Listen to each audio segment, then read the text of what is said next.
All right. Hello again.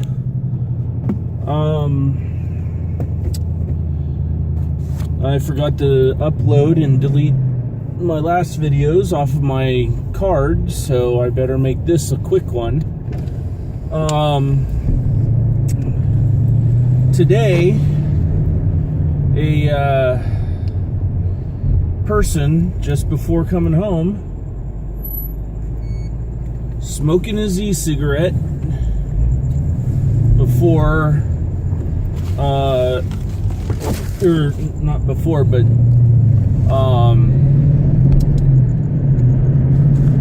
thinking that he could just smoke e-cigarettes anywhere.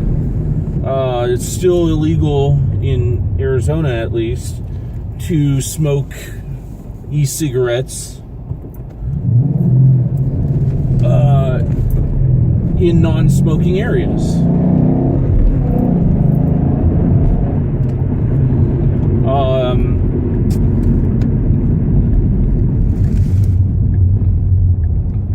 So that really irritated me.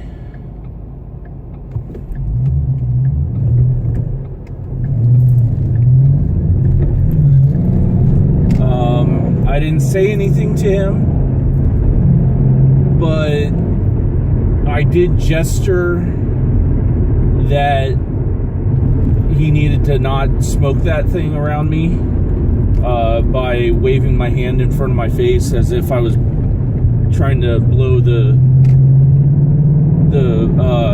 smoke away.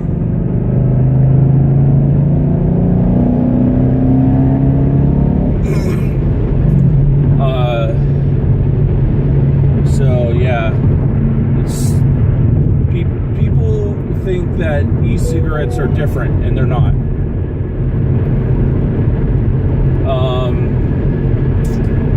On another note, I overfueled an airplane today. Not totally a bad thing. At least the amount that I put on. One of the leads today told me 25.3 pounds, or 1,000 pounds actually. 23 or 25,300 pounds was what I was supposed to put on. He then gives me the fuel slip after I've fueled the airplane, and it reads 23.5. Well, the numbers are right, the order is wrong. He says that he told me the correct numbers.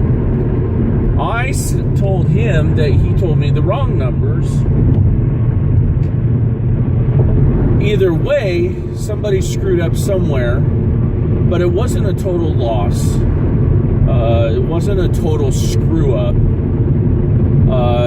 The flight was going from Phoenix here to Arizona, or to Denver, or not Denver, Dallas. It was going to Dallas from here, and they decided just to take the fuel with them. So it wasn't a total loss. I was basically saved by the airline company.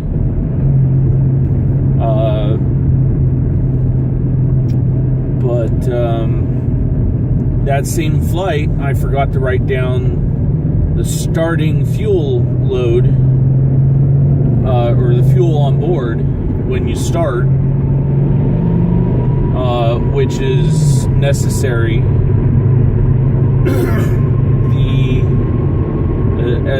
It's not really necessary, but they like to have that number, which was around 10,000, 11,000, somewhere around there. Because I remember it was 5,000, roughly 5,000 in one tank, which which means the other tank had to have been around 5,000 to 6,000. And it's almost never 1,000 over. It's usually about, the average is about 200 to 300 pounds difference. Or 1,000 pounds. Pounds. Just 200 to 300 pounds difference. Is what the normal is, the average. So I knew that with one of the tanks being at around 5,000, the other tank couldn't be far off from that. So I had to do a little massaging of the numbers to make the numbers roughly what they should be, what they should have been at the start. Most of the time you get it a little too accurate and it'll seem a little iffy. Sometimes you're way too far off and you have to rework the numbers.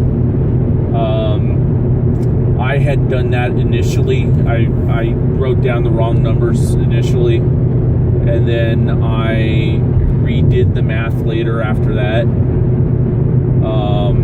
to figure out what the real numbers were roughly.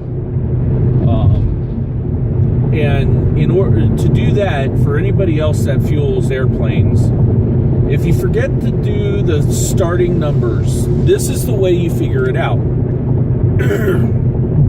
You figure it out by taking the amount that you pumped in gallons, multiply that by the density, in case you don't know what the density is. Today it was 6.6. A few days ago it was 6.65. So it fluctuates. So a good number to do any of this math with is 6.65. Then you take, in this case, mine was, I pumped 2,222 gallons, which equated to something like around 14,000 pounds. Then you take that number and subtract it by how much fuel you have on board after fueling, which in my case was around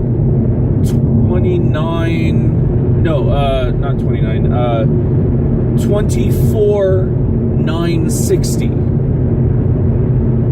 And it worked out to be about 11,141. Then, or 42 or something like that. Then you divide that into how many tanks there are, or how many tanks you're supposed to fuel into, which in my case it was 2 tanks.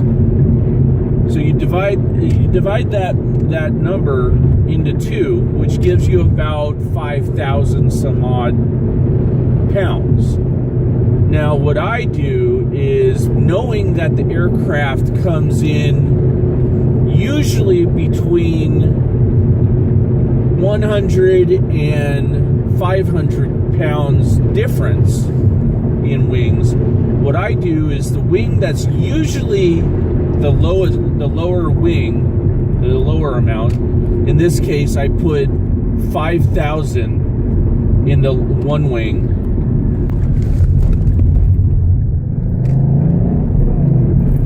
In this case I put 5,000 in the one wing and 5,100 in the other wing, which came out to about 10,100 at the end.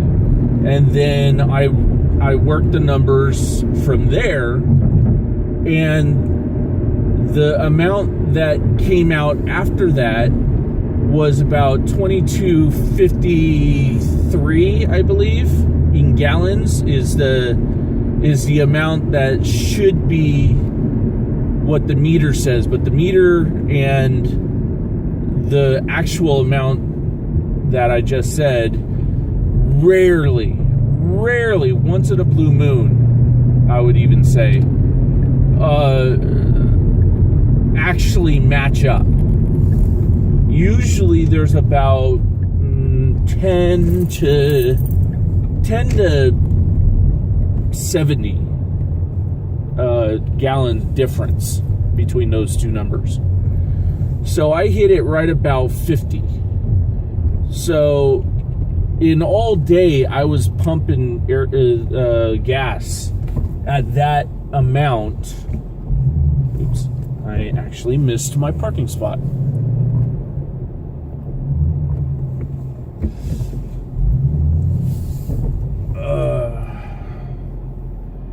So, what I was actually pumping today was about, I think my first flight was 47 gallons off.